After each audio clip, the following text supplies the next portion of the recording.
folks, and welcome back to the Westport and Shelter Cove Railway for, I don't even know which update video this is, but it's one of them. Please excuse the mess. I am still working on scenery. I'm laying down some more ground cover. I am doing coarse turf now. I've got a layer of fine turf down.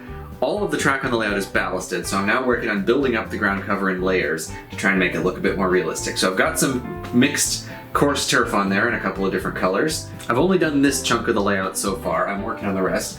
I've also paved the road. This is cork painted gray. I may put some sandpaper down on top of it at some point, but I don't hate the way it looks now, so I might leave it like that for a while. And speaking of the road, I have some cars that are going to go on it eventually. Now, I know most people say you shouldn't use Matchbox cars on an HO layout because they're out of scale, and those people are absolutely right. However, HO scale cars cost like $30 and Matchbox cars cost about $4. Hence, I have a bunch of Matchbox cars that I'm going to use on the layout. This I picked up at the shop the other day. It is a 66 Fairlane GT. This is actually a Hot Wheels rather than a Matchbox. There's also a few other brands that make similarly sized cars like Majorette. This is a Majorette 67 Mustang. Anyway, yes, they are overscale, but I'm going to use them because they look okay next to the trains, and as long as you don't put them next to an actual scale HO car, you can't really tell the difference. Well, unless you know exactly what you're looking for. You may also notice that I have tentatively assembled the Lighthouse. Now, this is not how it's going to look. It's still missing a lot of parts, and it's going to get a new paint job. So I painted the roof gray. It was already a darker gray, but I then changed my mind because I want to make this look like the Point Arena Lighthouse in Northern California. The Point Arena Lighthouse, like most Northern California lighthouses, has white walls, green window trim, and a red roof, and a black roof on the actual lighthouse part. I actually did paint the lines on this. That took a lot of masking, but the red parts are going to get painted black. The actual lighthouse tower itself is already sort of an off-white color, but it's going to get a coat of white paint so it doesn't look so plasticky. And the house, of course, is going to get white walls, green window trim, and a red roof.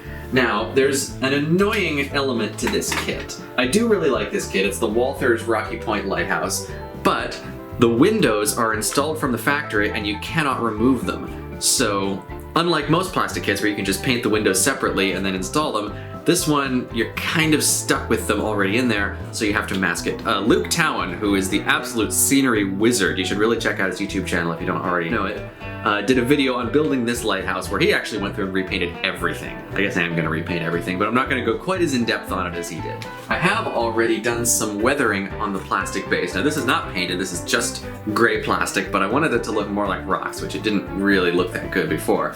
So I used a combination of dark washes and light dry brushing to really bring out the depth in it. I'll make a video at some point on how to do this once I've sort of gotten a bit better at it. Moving on, a couple of updates to the trains. Now, I mentioned a while back that I got some styrene that I was going to try to make oil bunkers for my steam locomotive tenders out of, and it took me a long time to get around to that because I had some oil bunkers floating around, so I started installing those on stuff like I mentioned last time. But I did finally make a styrene oil bunker. And here it is. I will put in some close-up shots of this. This is on number 38, my Bachmann 060, and this just went right over the top of the existing coal load. It's super glued in place. It's not perfect. I messed up the finish on it a little bit with the glue, but I think it looks okay. It certainly looks as good as the rest of this engine does, not being a terribly detailed model. The hatch is off of an old tank car. I know it's not a perfect match for a locomotive oil hatch, but it's the closest thing that I had lying around. Now, there is one final bit of Westport and Shelter Cove news, which is not quite so happy. Engine number 12, the smaller of my two 10-wheelers, and actually the one that we saw running in last week's video, is officially retired. Now, there's a bit of a story behind this. I love the Bachmann Spectrum 460. It's one of my favorite HO scale engines of all time. I've owned two of them in the past, plus this, which is not a Spectrum, because around 2015 or 16, when they started introducing the sound value line, they moved several old Spectrum engines over to the standard line and reduced the detail and lowered the price. Now, some of these engines survived this without too much trouble. The 280, which has been in production since the late 90s, was barely changed at all. It's still a fantastic model, it's a really good price, and I would absolutely recommend it to anyone who's looking for a good HO steam engine. The 10-wheeler unfortunately suffered a bit worse.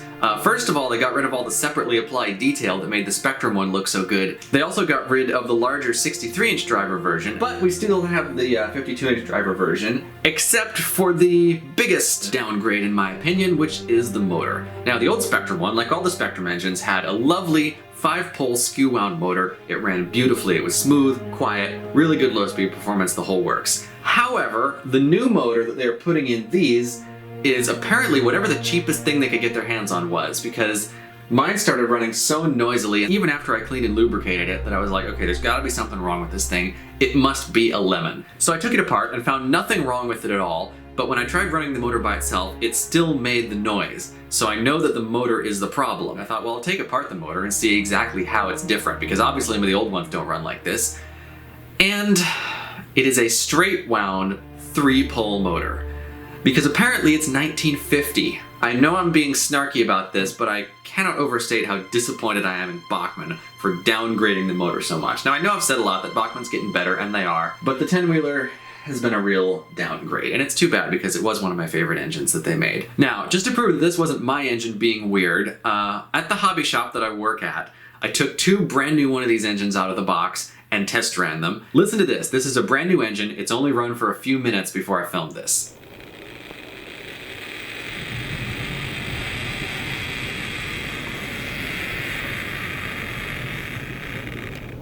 Now, for comparison, listen to this ancient tender drive Hornby Mallard from a used collection that the shop just bought.